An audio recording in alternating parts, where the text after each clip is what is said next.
Hello बच्चे लोग, welcome back to G guide by ITN. This side माइंग from IIT Kanpur. आज ना अपन लोग विस्कोसिटी रिवाइज कर रहे होंगे 5 मिनट के अंदर। तो स्टार्ट करते हैं। तो सबसे पहले विस्कोसिटी होती क्या है? विस्कोसिटी बेसिकली वो रेजिस्टेंस है जो फ्लूइड देता है to oppose relative motion between the fluid. तो it is just like friction only, it just oppose the relative motion. आगे चलते हैं। Then comes types of viscosity, dynamic viscosity और kinetic viscosity।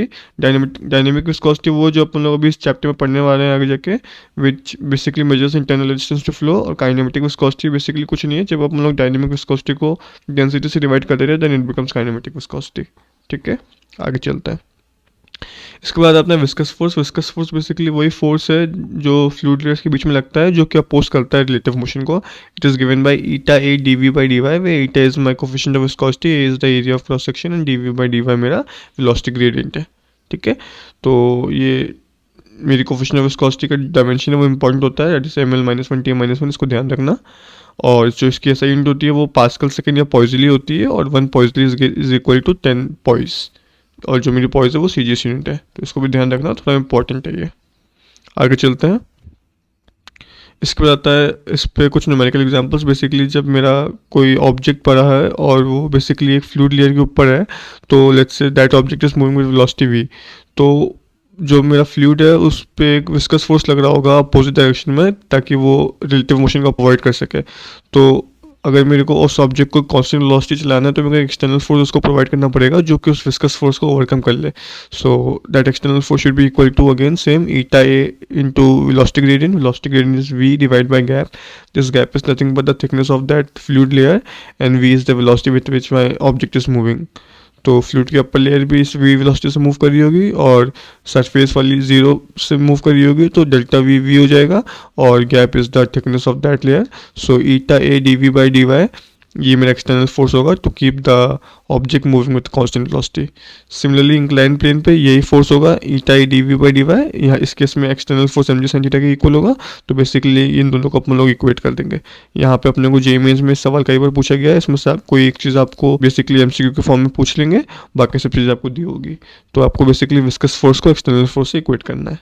ठीक है, आगे चलता है।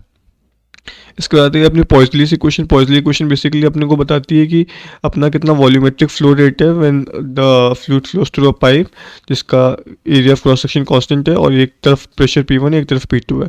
So that volumetric flow rate is given by pi R to the power 4 delta P upon eight eta L. ये ध्यान रखना कि हमेशा ये वॉल्यूमेट्रिक फ्लो रेट रेडियस की पावर 4 के डायरेक्टली प्रोपोर्शनल होता है। इस पर सवाल आ चुका है जेईई मेंस में। Then delta P which is the difference between two ends, pressure का जो डिफरेंस होता है। Eta is my coefficient of viscosity और एल इज द लेंथ। ठीक है, आगे चलते हैं। इसके बाद factors affecting viscosity. Temperature. Temperature के साथ क्या होता है, जो अगर मैं लिक्विड होगा तो टेम्परेचर के साथ मेरी विस्कोसिटी इनवर्सली प्रोपोर्शनल होती है, और गैसेस के केस में डायरेक्टली प्रोपोर्शनल होती है। प्रेशर से ज़्यादा फर्क नहीं पड़ता लिक्विड्स पे, लेकिन गैसेस पर फर्क पड़ता है, और मोलिकुलर स्ट्रक्चर से भी डिपेंड करती है। अगर मेरा मोलिकुलर स्ट्रक्चर ज़्यादा कॉम्प्लेक्स होगा तो इंटर मोलिकुलर फोर्सेज ज़्यादा होंगे, तो उस केस में विस्कोसिटी ज़्यादा होगी। ठीक है, आगे चलते हैं। फिर आता है मेरा last topic, Stokes law and terminal viscosity. Stokes law क्या बताता है? स्टोक्स लॉ ये बोलता है अगर मेरा कोई स्फेरिकल ऑब्जेक्ट होगा और वो किसी विस्कस फ्लूइड में ट्रैवल कर रहा होगा, तो उस पर जो ड्रैग फोर्स लगता है that is given by Stokes law.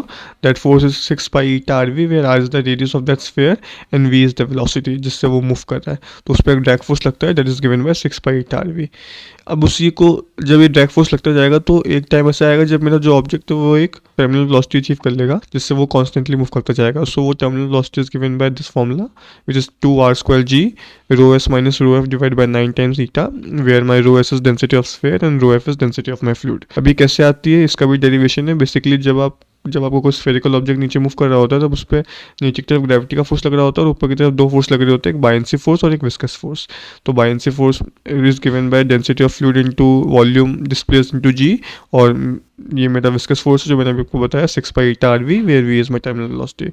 जब मैं इसको सॉल्व करता हूँ, सॉल्व करने पर मेरे पास जो फाइनल टर्मिनल वेलोसिटी आती है that is given bye 2 pi 9 times r² g into density difference divide by viscosity. ठीक है, तो ये मेरा टर्मिनल वेलोसिटी का रिलेशन था। तो ये एक शॉर्ट रिविजन था विस्कोसिटी का, इसको आप जेईई मेंस के लिए अच्छे से पढ़ सकते हो। This will cover the entire concept for your viscosity. तो इसी तरीके से मैं आपके जेईई मेंस 2026 के पहले तक सारे चैप्टर्स के शॉर्ट रिवीजन नोट्स लाते रहूँगा। और साथ ही में मैंने एक और प्लेलिस्ट बना रखी है जहाँ मैंने जेईई मेंस 2026 के लिए इंपॉर्टेंट क्वेश्चन सॉल्व कर रखे हैं, तो वो भी ज़रूर से देख लेना। उसकी लिंक मैं आई बटन पे भी डाल दूँगा और डिस्क्रिप्शन में डाल दूँगा।